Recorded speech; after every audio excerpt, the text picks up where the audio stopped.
الحمد لله رب العالمين والعاقبة للمتقين والصلاة والسلام على سيدنا ونبينا محمد وعلى آله وصحبه أجمعين. اللهم أرنا الحق حقا وارزقنا اتباعه وأرنا الباطل باطلا وارزقنا اجتنابه. سبحانك لا علم لنا إلا ما علمتنا إنك أنت العليم الحكيم. أعوذ بالله من الشيطان الرجيم. لا يذوقون فيها بردا ولا شرابا إلا حميما وغساقا. صدق الله العظيم. وقال النبي صلى الله عليه وسلم: اشتكت النار إلى ربها فقالت: ربي أكل بعضي بعضا فأذن ليها بنفسين، نفس في الشتاء ونفس في الصيف، فأشد ما تجدون من الحر وأشد ما تجدون من الزمهرير، أو كما قال عليه الصلاة والسلام. تمام تعریفیں اللہ رب العالمین کے لیے ہے. اللہ رب العالمین کے فضل و کرم سے، اس کی توفیق سے ہم آج اس مبارک مہینے میں، مبارک گھڑی اور جمعے کے دن مبارک ساعت میں اللہ رب العالمین کے گھر میں حاضر ہوئے ہیں. اللہ تبارک و تعالی ہمارے تمام اعمال صالحہ کو اپنی بارگاہ میں قبول فرما، ہمیں عافیت عطا فرما، ہمارے ساتھ رحمت والا معاملہ فرما. اللہ رب العالمین نے دین اسلام کو مکمل ضابطہ حیات ہمارے لیے بنایا، اور نبی کریم صلی اللہ علیہ وسلم نے خطبہ حجۃ الوداع کے موقع پر ہمیں رہنمائی دی اور یہ فرمان کہ میں تمہارے درمیان دو چیزیں چھوڑ کر جا رہا ہوں: اللہ رب العالمین کی کتاب کلام اللہ قرآن مجید اور میری یہ سنت صلی اللہ علیہ وسلم. اگر اسے تھام لو گے تو کبھی گمراہ نہیں ہوں گے. اسے مضبوطی سے تھام لو. یہ آپ علیہ السلام نے نہ صرف ہمیں رہنمائی دی بلکہ عمل کر کے دکھایا صحابہ کرام رضوان اللہ علیہم اجمعین نے، کہ حقیقی کامیابی وہ اللہ رب العالمین کے کلام اور نبی صلی اللہ علیہ وسلم کی اسوہ حسنہ کی اتباع میں ہے. اللہ رب العالمین کے یہ دین اسلام نے اپنے کلام نبی صلی اللہ علیہ وسلم کی اسوہ حسنہ میں ہر لمحے، ہر وقت، ہر مہینے، ہر موسم کے حوالے سے ہمیں رہنمائی دی ہے. اور اسی لیے فرمایا کہ اگر اسے تھام لو گے تو ضرور تم جو ہے کامیاب ہوگے، کیونکہ ہر لحاظ سے ہمیں قرآن مجید نبی صلی اللہ علیہ وسلم کی تعلیمات میں ہمیں رہنمائی ملتی ہے. اور پھر صحابہ کرام رضوان اللہ علیہم اجمعین نے کس طرح اس پر عمل کر کے دکھایا، وہ ہمارے لیے مشعل راہ ہے. خصوصاً ایسے موقع پر کہ جب ماحول میں گرمی کی شدت ہو اور ہر انسان جو ہے وہ اس شدید گرمی سے تکلیف میں ہو اور اللہ رب العالمین سے عافیت مانگے کہ اللہ تبارک و تعالیٰ جو ہے وہ ہمیں عافیت عطا فرمائے، ہمارے ساتھ رحمت والا معاملہ فرمائے. کہ یہ گرمی کی سختی کی وجہ سے انسان کو پانی کی ضرورت ہوتی ہے، حلق خشک ہوتا ہے اور دیگر مسائل کا سامنا ہوتا ہے. تو اس کے بارے میں اللہ کے رسول صلی اللہ علیہ وسلم نے ہمیں رہنمائی دی کہ کس طرح ان ایام کو گزارنا ہے، کس طرح اپنا بھی خیال کرنا ہے، ان ایام کے آداب کیا ہیں، اور حقوق اللہ بھی ادا کرنا ہے، نماز بھی ادا کرنی ہے، باجماعت ادا کرنی ہے، اور حقوق العباد بھی ادا کرنا ہے، جس میں نہ صرف بندوں کے بلکہ دیگر جانوروں کے حقوق بھی نبی صلی اللہ علیہ وسلم نے ہمیں رہنمائی دی کہ اسے بھی ادا کرنا ہے. تو یہ ان ایام میں ہمیں جو رہنمائی ملتی ہے، آپ علیہ السلام نے فرمایا کہ جہنم نے اپنے رب کے حضور شکایت کی اور کہا کہ میرے رب، میرے ہی بعض حصے نے بعض کو کھا لیا. اللہ رب العالمین نے اسے دو سانسوں کی اجازت دی، ایک سانس جاڑے میں اور ایک گرمی میں ہے. فرمایا کہ تم انتہائی گرمی اور انتہائی سردی میں جو ان موسم میں دیکھتے ہو، اس کا یہی سبب ہے کہ جہنم میں دو سانسیں اللہ رب العالمین نے اجازت دی کہ ایک سخت گرمی کے موقع پر اور ایک سخت سردی میں، تو یہ جہنم کے اس سے ہے۔ اور فرمایا کہ اس میں جو ظاہری اسباب ہوتے ہیں اور جو باطنی اسباب ہیں، وہ دونوں چیزیں اس میں جو ہے محرک ہیں۔ ظاہری طور پہ ہم دیکھتے ہیں کہ گرمی سورج کے اس سے تپش سے ہے اور سخت گرمی ہے، اور اللہ رب العالمین سے ہم عافیت مانگتے ہیں، اس کی رحمت مانگتے ہیں، بارش کی دعا فرماتے ہیں، مانگتے ہیں۔ نبی صلی اللہ علیہ وسلم کی یہ تعلیمات ہیں۔ اسی طرح آپ علیہ السلام کی تعلیمات میں فرمایا تمہاری یہ آگ جسے تم جلاتے ہو، جہنم کی آگ کے 70 حصوں میں سے ایک حصہ ہے۔ کسی نے پوچھا یا رسول اللہ صلی اللہ علیہ وسلم، یہ ہماری دنیا کی آگ بھی بہت تھی، تو آپ صلی اللہ علیہ وسلم نے فرمایا دنیا کی آگ کے مقابلے میں جہنم کی آگ 69 گنا بڑھ کر ہے۔ تو ہمیں دنیا کی گرمی اور تپش جہاں ہمیں اپنے اندر یہ احساس دلاتی ہے، اپنا خیال کرنا، اللہ رب العالمین کے حقوق ادا کرنا، حقوق العباد ادا کرنا، وہیں ہمیں وہ یوم قیامت کا اس ہولناک دن کا بھی ہمیں منظر دکھاتی ہے، اور اسی طرح ہمیں وہ منظر بھی دکھاتی ہے کہ کس طرح نبی صلی اللہ علیہ وسلم اور آپ کے صحابہ کرام رضوان اللہ علیہ اجمعین نے عرب کی سخت گرمی میں، تپتی دھوپ میں کس طرح انہوں نے اتباع کی، کس طرح انہوں نے حقوق العباد ادا کیے، اللہ رب العالمین کے حقوق ادا کیے۔ تو یہ ساری چیزیں ہمیں یہ رہنمائی دیتی ہے۔ فرمایا قیامت کے روز سورج کو مخلوق سے قریب کر دیا جائے گا، حتیٰ کہ وہ ان سے 1 میل کے فاصلے پر رہ جائے گا۔ جب انسان دنیا کی اس گرمی میں اور آخرت کی تپش کا اور گرمی کا اور سورج کا کہ وہ اتنا قریب ہوگا وہ تصور کرے، تو وہ اس پر اللہ رب العالمین صبر بھی دیتے ہیں، برداشت بھی دیتے ہیں،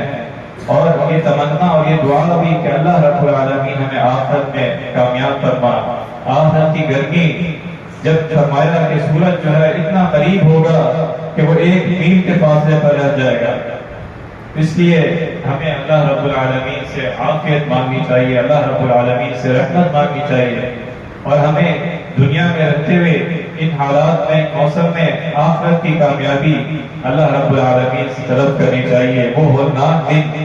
وہ گرمی میں، وہ پسینے سے شرابور دن ہوگا، اس کے بارے میں ہمیں تعلیمات دی گئی نبی صلی اللہ علیہ وسلم کی رہنمائی کہ اوپر سے نیچے تک پسینہ بہہ رہا ہوگا، اتنا ہولناک وہ دن ہوگا۔ اللہ رب العالمین کے نیک بندے اس کے سائے میں ہوں گے، اس کے بارے میں حدیث میں آتا ہے، ان کی فضیلت آئی کہ اللہ رب العالمین کے خاص سائے میں ہوں گے۔ تو یہ آپ علیہ السلام کی سنت نبوی پر عمل کرتے ہوئے ہمیں یہ رہنمائی بھی ملتی ہے کہ ہم اللہ رب العالمین سے اطاعت و فرمانبرداری کے ساتھ اس کا صبر مانگیں، ہم حقوق العباد ادا کریں، اور اللہ رب العالمین سے جنت کے حقدار ٹھہرانے کی اللہ رب العالمین سے جنت مانگیں۔ آپ علیہ السلام نے فرمایا من سأل اللہ الجنت 3 مرات، کہ جو اللہ رب العالمین سے جنت مانگتا ہے، 3 بار جنت مانگتا ہے، تو فرمایا قالت الجنت، جنت کہتی ہے اللہم ادخلہ الجنہ، کہ اے اللہ اسے جنت میں داخل فرما۔ تو ہم ہر لمحے، ہر وقت جو ہے آخرت کا تصور اور اللہ رب العالمین کی اطاعت و فرمانبرداری اور اس شدید موسم میں صبر اور آخرت میں جو ہے جنت کے مانگیں۔ اسی طرح فرمایا کہ جو ومن استجار من النار 3 مرات قالت النار اللہم اجرہ من النار، فرمایا کہ جو 3 مرتبہ جہنم سے پناہ مانگتا ہے، 3 مرتبہ جہنم سے پناہ مانگتا ہے، اللہم انی اعوذ بک من عذاب جہنم، 3 دفعہ پناہ مانگتا ہے، تو جہنم کہتی ہے اے اللہ اس کو جہنم سے نجات دے۔ تو یہ ہمیں تعلیمات آخرت کے حوالے سے دنیا میں صبر، حقوق اللہ ادا کرنا اور حقوق العباد ادا کرنا، اور اللہ رب العالمین سے آخرت میں جو ہے اس کی نعمتیں مانگنا، جنت مانگنا، اور جہنم سے جو ہے پناہ مانگنا۔ اسی طرح آداب میں ان ایام کے اور شدید گرمی جو آج کل موسم ہے اس کے حوالے سے جو ہمیں رہنمائی ملی نبی کریم صلی اللہ علیہ وسلم کی کہ ہم کسی مسلمان کو ایذا کا سبب نہ بنے، اپنی کسی اس سے عمل سے ہم کسی مسلمان کے لیے تکلیف کا سبب نہ بنے۔ نبی کریم صلی اللہ علیہ وسلم اور آپ کے صحابہ کرام رضوان اللہ علیہم اجمعین نے جو ہمیں عمل کر کے دکھایا، سب گرمی میں نماز جمعہ میں اور دیگر نمازوں میں کس طرح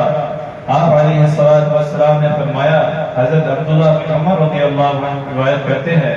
کہ فرمایا اذا جاء احدكم الجمعہ فلیغتسل، کہ جب تم میں سے کوئی جمعہ کے لیے آئے تو اس کو چاہیے کہ غسل کرے تاکہ اس کی پسینے کی بدبو سے دوسرے مسلمان کو تکلیف نہ ہو، انہیں ایذا نہ پہنچے۔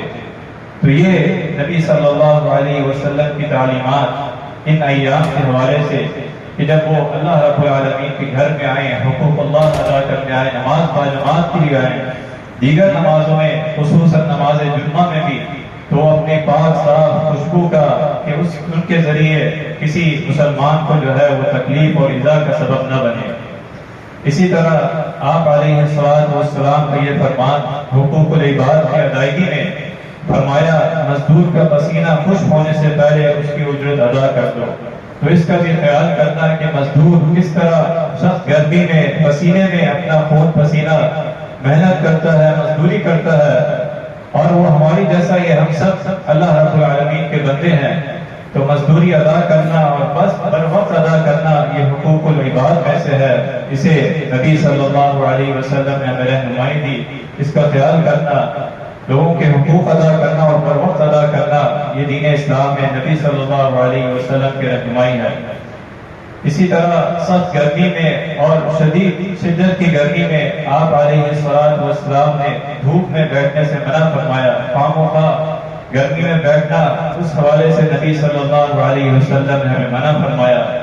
حضرت خادم رضی اللہ عنہ بیان کرتے ہیں کہ نبی کریم صلی اللہ علیہ وسلم نے مجھے دھوپ میں بیٹھا ہوا دیکھا تو آپ صلی اللہ علیہ وسلم نے فرمایا کہ سائے میں آ جاؤ، تو میں سائے میں آ گیا۔ تو اس کا بھی اہتمام کرنا کہ اپنا خیال کرنا، اپنے سطر کا خیال کرنا جو دین اسلام نے ہمیں رہنمائی دی کہ سخت گرمی میں اتنا لباس بھی وہ نہ ہو پتلا یا بالکل کہ جس میں سطر جو ہے انسان کا واضح ہو، اس میں ممانعت آئی ہے۔ اسی طرح ان موسم کے حوالے سے نبی کریم صلی اللہ علیہ وسلم کی رہنمائی کہ سائے دار جگہ کی حفاظت کرنا، خاص طور پہ آپ علیہ السلام کی رہنمائی ہے کہ جس سے انسان فائدہ اٹھاتے ہیں، سائے دار درخت ہے، سائے دار جگہ ہے، اس کی حفاظت کرنا ہم سب کی ذمہ داری ہے۔ فرمایا سیدنا عبداللہ بن عباس رضی اللہ عنہ بیان کرتے ہیں کہ رسول اللہ صلی اللہ علیہ وسلم نے فرمایا لعنت والے 3 کاموں سے بچو۔ کسی نے کہا اے اللہ کے رسول صلی اللہ علیہ وسلم وہ لعنت والے کام کون سے ہیں؟ فرمایا کہ ایسی سائے دار جگہ پر قضائے حاجت کرنا جہاں لوگ آرام کرتے ہوں، تھوڑا آرام کرتے ہوں، راحت لیتے ہوں، اور وہاں جو ہے اس جگہ کو خراب کرنا، قضائے حاجت کرنا، یا لوگوں کی گزرگاہ کی جگہ پیشاب کرنا، ان کی ٹھہرنے کی جگہ کو جو ہے خراب کرنا، یہ تین چیزیں آپ صلی اللہ علیہ وسلم نے اس سے منع فرمائی، تو ہمیں اس کا بھی اہتمام کرنا چاہیے۔ اسی طرح نبی کریم صلی اللہ علیہ وسلم کی رہنمائی پانی کے حوالے سے کہ یہ اللہ رب العالمین کی بڑی نعمتوں میں سے ہے، اور انسان کو جو اللہ رب العالمین نے نعمتیں دی ہے اس کے بارے میں ضرور انسان سے پوچھ گچھ ہوگی، سوال ہوگا۔ فرمایا ثم لتسألن یومئذ عن النعیم، ہر نعمت کے بارے میں اللہ رب العالمین سوال کرے گا۔ سیدنا ابو ہریرہ رضی اللہ عنہ فرماتے ہیں نبی کریم صلی اللہ علیہ وسلم نے فرمایا کہ قیامت کے دن سب سے پہلے بندے سے جن نعمتوں کے بارے میں سوال کیا جائے گا کہ اس سے کہا جائے گا کہ کیا میں نے تمہارے لیے جسم کو تندرست اور ٹھیک ٹھاک نہ رکھا اور تمہیں ٹھنڈا پانی نہ پلاتا رہا؟ تو یہ بھی اللہ رب العالمین کی بڑی نعمت ہے پانی، اور اس کی حفاظت کرنا یہ بھی حقوق اللہ میں اور حقوق العباد میں آتے ہیں کہ جہاں انسان خود اس سے لطف اندوز خود اس کا اہتمام کرتا ہے، وہیں حقوق العباد بھی ادا کرنا، اور خاص طور پہ اپنے ارد گرد مسافروں کے لیے، جانوروں کے لیے اس کا اہتمام کرنا یہ باعث اجر ہے، اللہ کے رسول صلی اللہ علیہ وسلم کی رہنمائی ہے۔ فرمایا کہ ایک موقع پر ایک سخت پیاس میں ایک شخص جا رہا تھا اور اس نے کنویں میں اتر کر پانی پیا تو باہر دیکھا کہ ایک کتا بھی اسی طرح پیاسا ہے اور وہ ہانپ رہا ہے۔ تو آپ صلی اللہ علیہ وسلم نے فرمایا کہ اس بندے نے یہ محسوس کیا کہ جس طرح مجھے سخت پیاس لگی ہے، جس طرح مجھے اس سخت گرمی میں سخت پیاس لگی ہے، اسی طرح یہ اللہ رب العالمین کی مخلوق ہے، میں اس کو بھی پانی پلاتا ہوں اپنے کسی چیز پر، اس کو بھی پانی پلاتا ہوں، اللہ رب العالمین مجھے اجر عطا فرمائے گا۔ تو فرمایا اللہ رب العالمین نے اس کے اس عمل کو قبول فرمایا اور اس کی مغفرت فرمائی۔ تو پانی کی حفاظت کرنا اور حقوق اللہ ادا کرنا، حقوق العباد ادا کرنا، انسانوں کے لیے، جانوروں کے لیے اس کا اہتمام کرنا اس موسم میں نبی صلی اللہ علیہ وسلم کی رہنمائی ہے۔ اور پھر فرمایا کہ یہ امام قرطبی رحمہ اللہ نے اپنی تفسیر میں لکھا کہ بعض تابعین سے منقول ہے کہ اللہ رب العالمین کے بندے جو ہیں وہ اللہ رب العالمین سے ایسے موقعوں پر لوگوں کو پانی پلاتے ہیں تاکہ اللہ رب العالمین اس کے ذریعے ان کی مغفرت فرمائے، ان کے گناہوں سے درگزر فرمائے۔ کہ اس بندے نے جس نے جانور کو پانی پلایا، کتے کو پانی پلایا، اللہ رب العالمین کے یہاں قبول ہو گیا۔ تو یہ انسانوں کو پانی پلانا، مخلوق کو پانی پلانا، یہ اس کے لیے باعث اجر ہے، باعث ثواب ہے۔ کہ صحابہ کرام رضوان اللہ علیہم اجمعین، خلفائے راشدین کی ہمیں جو رہنمائی ملتی ہے ان ایام میں سخت گرمی میں جنگ کے موقع پر، جنگ یرموک کے حوالے سے ہمیں مثال آتی ہے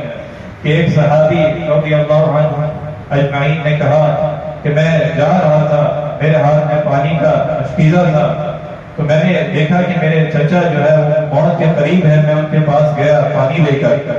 تو انہوں نے کہا کہ میں نے ان سے پوچھا کہ پانی چاہیے، انہوں نے کہا مجھے پانی دے۔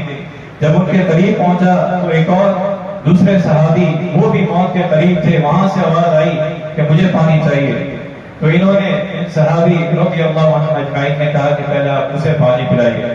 جب وہ ان کے پاس پہنچے پانی پلانے کے لیے تو تیسری جگہ سے آواز آئی تو دوسرے صحابی نے کہا کہ آپ انہیں پہلے پانی پلائیے۔ تو یہ اخوت کا، بھائی چارے کا۔ تو پھر فرمایا کہ جب میں تیسرے ان کے پاس پہنچا تو وہ اللہ رب العالمین کے حضور پہنچ گئے تھے، وہ شہید ہو گئے۔ پھر میں واپس آیا تو یہ دوسرے بھی اور پھر اسی طرح پہلے بھی جو ہے وہ اللہ رب العالمین کے حضور چلے گئے۔ تو صحابہ کرام رضوان اللہ علیہم اجمعین کی ہمیں یہ مثال ملتی ہے کہ وہ کس طرح جو ہے حقوق العباد ادا کرتے، وہ کس طرح آپس میں اخوت کا، بھائی چارے کا جس طرح انہوں نے مظاہرہ کیا، اور نہ صرف انسانوں کے بلکہ جانوروں کے حقوق بھی ادا کیے۔ نبی صلی اللہ علیہ وسلم کی تعلیمات اور دین اسلام سے ہمیں رہنمائی ملتی ہے کہ اللہ رب العالمین سے ہم رحمت مانگیں، عافیت مانگیں۔ حضرت انس رضی اللہ عنہ بیان کرتے ہیں کہ ہم رسول اللہ صلی اللہ علیہ وسلم کے ساتھ تھے کہ ہم پر بارش برسنے لگی تو آپ صلی اللہ علیہ وسلم نے اپنا سایہ، اپنا سر کھول لیا اور بارش پر، اپنے جسم پر بارش پڑنے لگی۔ نبی صلی اللہ علیہ وسلم کی رہنمائی ہے۔ اور خصوصاً ان ایام میں دعا کے حوالے سے بھی فرمایا اللہم اسقنا غیثا مغیثا، کہ اللہ ہمیں بارش عطا فرما، پانی عطا فرما، ہماری پیاس کو بجھا دے، ہماری عبادت کرنے والوں پر بارش عطا فرما، زمین پر اور مردہ زمین کو زندہ فرما۔ نبی صلی اللہ علیہ وسلم کی ساری تعلیمات ہیں کہ حقوق اللہ بھی ادا کرنا، حقوق العباد بھی ادا کرنا، احتیاطی تدابیر بھی ادا کرنا، کہ آپ علیہ السلام کو جو دین عطا فرمایا وہ مکمل ضابطہ حیات ہے۔ اپنا خیال کرنا کہ مسجد میں آتے ہوئے کہ کوئی ایسی عمل جو ہے اپنی حفاظت بھی کرنا اور اللہ رب العالمین کی مخلوق کی، اپنے بھائیوں کی بھی حفاظت کرنا، پانی کا اہتمام کرنا، سایہ دار جگہ کا اہتمام کرنا، اور اسی طرح کہ آتے جاتے کوئی جانور ہو، کوئی اللہ رب العالمین کی مخلوق ہو، اس کے لیے جو ہے پانی کا اہتمام کرنا کہ اللہ رب العالمین کو جانے کون سی ایسی ادا پسند آ جائے اور ہمارے لیے باعث مغفرت ہو، باعث ثواب ہو۔ اللہ تبارک و تعالیٰ سے دعا ہے کہ جو کچھ سنا ہے اس پر عمل کرنے کی توفیق عطا فرما۔ اللہ رب العالمین ہماری زندگیوں کو نبی کریم صلی اللہ علیہ وسلم کی سنت کے مطابق بنا دے، ہمارے ساتھ رحمت والا، عافیت والا معاملہ عطا فرما، ہم پر اپنی رحمت والی بارش عطا فرما۔ وآخر دعوانا الحمدللہ رب العالمین۔